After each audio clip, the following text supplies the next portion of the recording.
Bugungi patsientkamizga qiladigan preparatimiz Gion firmasidan bo'lgan preparat.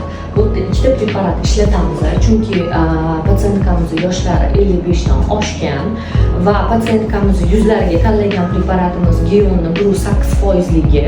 Nimaga desanglar, yuzlariga juda ham bu preparat to'g'ri keladigan preparat, atyoq bermaydigan, chunki patsientamizda atyoq moyilliklar bo'lgani uchun men shu preparatni 8%ligini tanladim. O'zi nimaga men Gion bilan ishlashni boshladim, chunki rezultati juda ham yaxshi beryapti.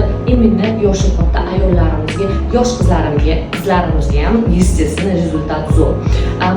Bu firmani preparati ichidagi sostavi gyaluronoviy kislotani visokomolekulyar bo'lgani uchun va antioksidant svojstvaga ega bo'lgani uchun bu preparatni keng hozir ko'p kosmetologlar ishlatishyapti.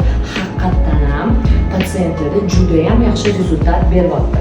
Bu yuzga ikkinchi produktimiz shu firmaniki va bu yerda faqat farqi 2%ligida gyaluronoviy kislotani.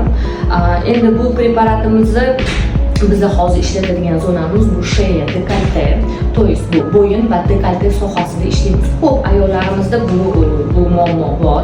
O'sha yosh o'tgan sayin mayda ajinlar, o'sha nima deydi, dekolte sohasini rangi o'zgarishi, bo'yin bilan dekolteni orasida rangi har xil bo'lib qolishi. Mana bu narsalarni oldini olish yo bo'lmasam bor muammoni yaxshi hal qilish uchun именно sheya dekoltega men именно 2%lik Gion preparatini tanladim.